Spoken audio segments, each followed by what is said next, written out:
जय हो।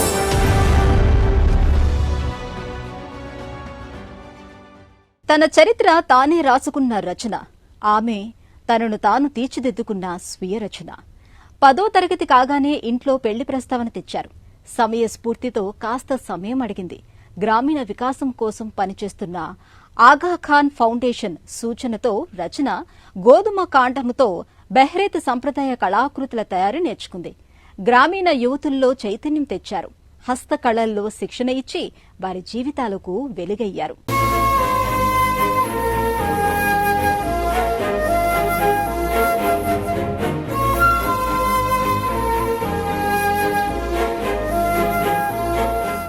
ఉత్తరప్రదేశ్ రాష్ట్రం సరయూ నదీ తీరాన అందమైన పట్టణం బహ్రైచ్. అక్కడికి 23 కిలోమీటర్ల దూరంలో చిత్తన్ పూర్వ అనే పల్లెలో ఓ పేదింటి యువతి రచనకుమారి మరో చరిత్ర రాసింది. బాల్య వివాహాలతో వాటిల్లే అనర్థాలపై ప్రజల్లో చైతన్యం తెచ్చింది. తన ఇంట తన బాల్య వివాహాన్ని వ్యతిరేకించింది. ఆమె కృషితో ఇంటింటా అమ్మాయిలు చదువుకుంటున్నారు లేదా వ్యాపారవేత్తలవుతున్నారు.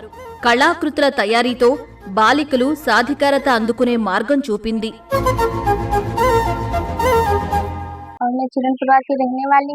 నేను రచన కుమారి. మాది చిత్తన్ పూర్వ గ్రామం. నేనెక్కువగా ఇంట్లోనే ఉండేదాన్ని. ఇంటర్ పూర్తయింది. అయినా గ్రామాల్లో అమ్మాయిలు స్వేచ్ఛగా బయటకు అడుగు పెట్టలేని దుస్థితి ఉండేది. ఓ రోజు ఓ స్వచ్ఛంద సంస్థ ప్రతినిధులు హస్తకళల్లో శిక్షణ ఇస్తామని వచ్చారు. నేను నా పేరు నమోదు చేయించాను. అదో సదవకాశంగా భావించాను. మీరు చేరండి, మీ సమస్యలు తీరుస్తామన్నారు. మరో ఆలోచన లేకుండా చేరాను. చిత్తన్ పూర్వ గ్రామవాసి రచనను ఆగాఖాన్ ఫౌండేషన్ కార్యక్రమాలకు ఆకర్షించాయి. విద్యా నైపుణ్యాభివృద్ధితో గ్రామీణ బాలికల సాధికారతకు కృషి చేస్తున్న ఆ స్వచ్ఛంద సంస్థ ఆశయాలు నచ్చాయి. తమ గ్రామంలో ఎందరో బాలికలు ఆర్థిక కారణాలతోనే చదువు మానేశారని తెలుసుకుని తల్లడిల్లింది. తండ్రికి తొలుత రచన ఆశయాలు, ఆకాంక్షలు నచ్చలేదు. పెళ్లి చేసుకోవాలని కోరారు.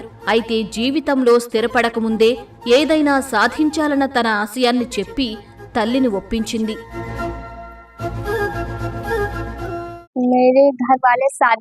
పెళ్లి కోసం నేరుగా ఒత్తిడి చేయలేదు, కానీ ప్రతిపాదించారు. జీవితంలో ఏదో ఒకటి సాధించేదాకా ఆగాలన్నాను. నేర్చుకునే పని ముగిసేదాకా వాయిదా వేయాలని కోరాను. అయిష్టంగానే అంగీకరించారు. అయితే గ్రామంలో మా శ్రేయోభిలాషులు నన్ను అర్థం చేసుకున్నారు. అందువల్ల మా కుటుంబ సభ్యులు కూడా గతంలో లాగా గట్టిగా చెప్పలేదు. లెహర్ కార్యక్రమ నిర్వాహకుల ప్రోత్సాహంతో రచన తన విద్యను కొనసాగించారు. తన భవిష్యత్తు కోసం వివాహ ప్రణాళికలను పక్కన పెట్టడానికి కుటుంబాన్ని ఒప్పించారు. గోధుమ మొక్కతో సంక్లిష్ట కళాకృతుల తయారీని నేర్చుకున్నారు. రచన జీవితాన్ని తానే రాసుకున్నారు, తీర్చిదిద్దుకున్నారు. 5 తోబుట్టువులలో పెద్ద కుమార్తెగా ముందుగా పెళ్లి చేసుకోవాలని ఓ దశలో ఎంతో ఒత్తిడి వచ్చింది. కాని ఆమె సరైన సమయంలో సరైన నిర్ణయం తీసుకున్నారు. 4 ఏళ్ల క్రితం అంటే 2021లో నాకు ఈ పెయింటింగ్ పరిచయమైంది. గోధుమ కాండాలతో ఇంత మనోహర కళాకృతిని సృష్టించడమా? నమ్మలేకపోయాను. 8 రోజుల శిక్షణా సమావేశానికి హాజరై ప్రత్యక్షంగా చూశాను. కొన్ని సాంకేతికతలు తెలుసుకోవడానికి ఈ సమావేశం పనికొచ్చింది. అనంతరం 10 రోజుల అడ్వాన్స్డ్ ట్రైనింగ్ పూర్తయింది. కొన్ని రోజులు పెయింటింగ్స్ వేశాను. 2021లో ఒక జిల్లా ఒక ఉత్పత్తి అనే నినాద స్ఫూర్తితో రచన మరో 10 మంది అమ్మాయిలకు గోధుమ మొక్క కాండాన్ని నల్ల కాన్వాస్ పై కళాకృతులుగా మలిచే వీట్ స్టాక్ పెయింటింగ్ ను పరిచయం చేశారు. గోధుమ మొక్క కాండాన్ని ముక్కలు చేసి అందమైన కళాకృతులుగా తయారు చేయటం ఎంతో కష్టమని తొలుత భావించారు. కాని ఆగాఖాన్ ఫౌండేషన్ సంస్థ రాష్ట్ర స్థాయి శిక్షకులను రప్పించింది. రచనకు इसके लिए प्रोत्साहित किया गया. రచనకు ఈ సృజనాత్మక కళను పరిచయం చేశారు. ఆమెతో సహా నేర్చుకునే బాలికల సంఖ్య 10కి పెరిగింది. వీరికి ప్రాథమిక అంశాల్లో శిక్షణ ఇచ్చారు.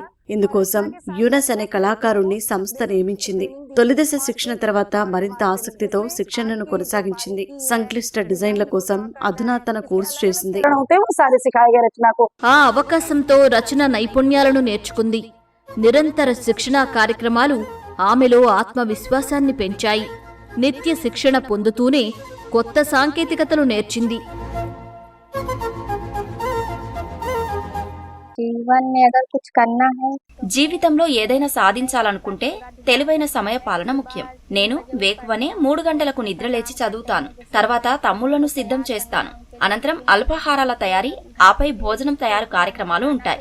టిఫిన్ బాక్స్ సర్దుకొని సైకిల్ మీద 5 కిలోమీటర్ల దూరాన ఉన్న మా కేంద్రానికి వెళ్తాను. मेरा सेंटर खुला हुआ है वो 5 किलोमीटर पर है. ఇవాళ రచన గోధుమ కాండంతో తీర్చిదిద్దిన కళాకృతులను జోరుగా విక్రయిస్తున్నారు. ఆమె దుకాణం వ్యాపార ఉపాధి అవకాశాల కేంద్రంగా మారింది. గడిచిన కొద్ది నెలల్లోనే 200కు పైగా కళాఖండాలు విక్రయమయ్యాయి. తాను వెలగాలి, ఇతరులకు వెలుగు కావాలి, ఇదే సూత్రంతో తన వ్యాపారాభివృద్ధికి కృషి చేస్తూనే పేదింటి అమ్మాయిలకు ఉపాధి చూపుతోంది. ప్రస్తుతం తన కార్యశాలలో పని నేర్చుకుంటున్న వారి సంఖ్య 20. ఈ సంఖ్య క్రమంగా పెరుగుతోంది. पूरे एशिया मार्केट में ప్రస్తుతం మా బ్లాక్ లో నాకు ఒకే షాప్ ఉంది. విస్తరించాలన్నది నా కల. మా ప్రాంతంలో కిషోర బ్లాక్ సహా అనేక బ్లాక్లు ఉన్నాయి. ఈ ప్రాంతాల్లో నివసిస్తున్న నిరుపేద కుటుంబాల అమ్మాయిలు నచ్చిన విద్యలో నైపుణ్యాలు నేర్చి ఉపాధి పొందేందుకు మరిన్ని కేంద్రాలను ప్రారంభించాలని భావిస్తున్నాను. నా లక్ష్యం ఇంకా ఉన్నతంగా ఎదగటం, ముందుకు సాగిపోవటం, దేశం గర్వించేలా మా జిల్లాను తీర్చిదిద్దటం. आज हम स्वयं मतलब दुकान का किराया दे